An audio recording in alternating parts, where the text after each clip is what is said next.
In the quiet town of Ayotunde, where red earth roads meandered through clusters of mud houses, life was simple but tough. Emanuela Adebisi lived with her widowed mother and two younger brothers in a small, weathered house. They had little, but what they lacked in wealth, they made up for in faith and love. They were happy and contented with what they have.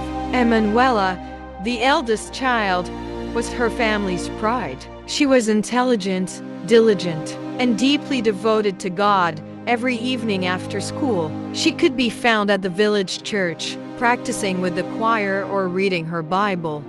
Her voice, clear and soulful, was often the highlight of Sunday services. "She's a good girl," the villagers would say. "That girl will go far." Despite their struggles, Mrs. Adebisi never stopped encouraging her children. She worked as a petty trader, selling vegetables at the market to make ends meet, and made sure her children attended school. "Education is your ladder out of poverty," she would often say, wiping sweat from her brow. One hot afternoon, the sound of the postman's bicycle bell echoed through the village. He stopped at their gate, waving a large brown envelope. Emanuela ran to collect it, her heart pounding. Inside was a letter from a prestigious university in Lagos, confirming her admission to study accounting. "Mama, I got in!" Emanuela screamed, waving the letter. Her mother dropped the basket of yams she was carrying and hugged her tightly. Tears streamed down her face as she whispered, "God is faithful." Many times, the news spread quickly through the village. Church members organized a small celebration to honor Emanuela's admission. During Sunday service, the pastor used her story as a sermon example. "With faith and hard work, God can lift anyone out of their situation," he preached. But not everyone was happy for Emanuela. Her aunt, Mama Tawa, plastered on a fake smile as she joined the celebration. Inside, jealousy gnawed at her. Her daughter, Shalua, had failed her university entrance exams and would have to retake the exam again. The comparison stung, but Mama Tawa kept her bitterness hidden in her heart. As the weeks passed, preparations for Emanuela's journey began. Villagers donated small gifts, buckets, plates, even a little money that they could avoid to assist. On the eve of her departure, Mrs. Adebisi sat her daughter down. "Emanuela," she began, her voice firm but loving, "Lagos is a big city. You will see many things, some good, some bad. Never forget the values you were raised with. Pray always. Focus on your studies and avoid bad friends, and most importantly, don't forget where you are coming from and the daughter of whom you are, my dear." Emanuela nodded, her eyes brimming with tears. "I promise, Mama. I won't let you down." But the future has something easy planned for her. The next morning, the family and a few villagers accompanied her to the bus station.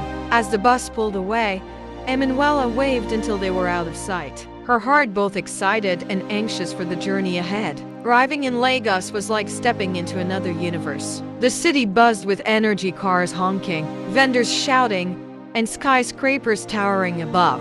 Emanuela felt small amidst the chaos, but reminded herself why she was there. She was here to change her life and her family's. At the university hostel, she was assigned a room with 3 other girls, Tai, BC, and Funmi. They were stylish and confident, with painted nails and their trendy clothes. Emanuela's modest dresses and headscarves immediately set her apart. "Village girl," Funmi muttered under her breath, smirking. Emanuela ignored the comments and focused on her routine. She attended classes diligently, joined the campus church, and spent her free time studying or reading her Bible. But her roommates weren't impressed. They always invite her out on an outing, which she always refused. "Emanuela, you're too uptight," Tai said one evening. "You need to loosen up. We're in university, not a convent." They began teasing her, calling her sister of God and laughing at her clothes. At first, Emanuela didn't mind. She reminded herself of her mother's advice and leaned on her faith. But as the semester progressed, the pressure grew. Emanuela continued to focus on her studies and church activities, but the mocking from her roommates didn't stop. They ridiculed her choice of clothing, calling her old-fashioned, and laughed at her refusal to attend parties. One Friday evening, while Emanuela was reading for a test, her roommates gathered around her bed. Tie-Dye leaned against the wall. BC sat cross-legged on the floor, and Funmi perched on a chair, filing her nails. Emanuela, Tie-Dye began with a sly smile. You're wasting your youth. Lagos isn't a place to be so serious. You need to have fun. Go out and see the world. I'm fine the way I am, Emanuela replied, her eyes fixed on her book. Come on, BC chimed in. You don't even have to drink. Just come with us and see how we unwind after a long week. Emanuela hesitated. She had always avoided these conversations, but their persistence was wearing her down. I don't think I should, Funmi interrupted. You'll never fit in if you keep acting like this. Just one night won't hurt. Reluctantly, Emanuela agreed. She told herself she wouldn't drink, dance, or stay out too late. It was just to stop the teasing. That evening, they dressed her up. BC lent her a short black dress, and Tie-Dye styled her hair. As Emanuela looked in the mirror, she barely recognized herself. You look amazing, Funmi exclaimed. Emanuela wasn't sure. The dress was tight, and she felt exposed. But her roommates seemed pleased, so she forced a smile. The nightclub was a sensory overload, flashing lights, pounding music, and a crowd of people dancing and laughing. Emanuela sat in a corner, sipping a soft drink while her roommates danced. See? It's not so bad, Tie-Dye said, pulling her onto the dance floor. For the first time, Emanuela let herself relax. She moved awkwardly at first, but soon found herself laughing and swaying to the music. By the end of the night, she felt oddly exhilarated. When she returned to the hostel, she prayed briefly before falling asleep. It's just one night, she whispered to herself. The one night turned into two, then three. Slowly, Emanuela began skipping church to sleep in after late nights. Her roommates introduced her to more friends, and soon, her weekends were filled with parties. Her grades started to suffer. She missed assignments and fell behind in class. Her once daily prayers became occasional, and she stopped calling her mother as often. Mrs. Adebisi noticed the change. Emanuela, is everything all right? She asked during one of their rare phone calls. Yes, Mama, Emanuela replied, forcing cheerfulness into her voice. I'm just busy with school. But deep down, she felt the weight of guilt. She knew she was drifting, but the thrill of her new lifestyle was intoxicating. Back in Ipatumadu, Mrs. Adebisi grew more worried. She could sense something was wrong. Every night, she knelt by her bed and prayed for her daughter. Lord, guide her back to you, protect her from harm, and open her eyes to the truth, she whispered, tears streaming down her face. The villagers noticed her distress. What's wrong, Mama Emanuela? They asked. Pray for my daughter, she replied. She's lost her way. Mama Tawas secretly rejoiced in the distress. The church joined in prayer, lifting Emanuela's name during services. One night, Emanuela's roommates convinced her to attend an exclusive party in a high-end club. The drinks flowed freely, and the atmosphere was wild. Emanuela felt uneasy but pushed a feeling aside. Suddenly, the party was interrupted by police officers. They raided the club for drugs, arresting everyone in sight. Panic spread like wildfire, and Emanuela was shoved into the back of a police van along with her roommates. At the station, she sat on a cold bench, trembling. The reality of her choices hit her like a wave.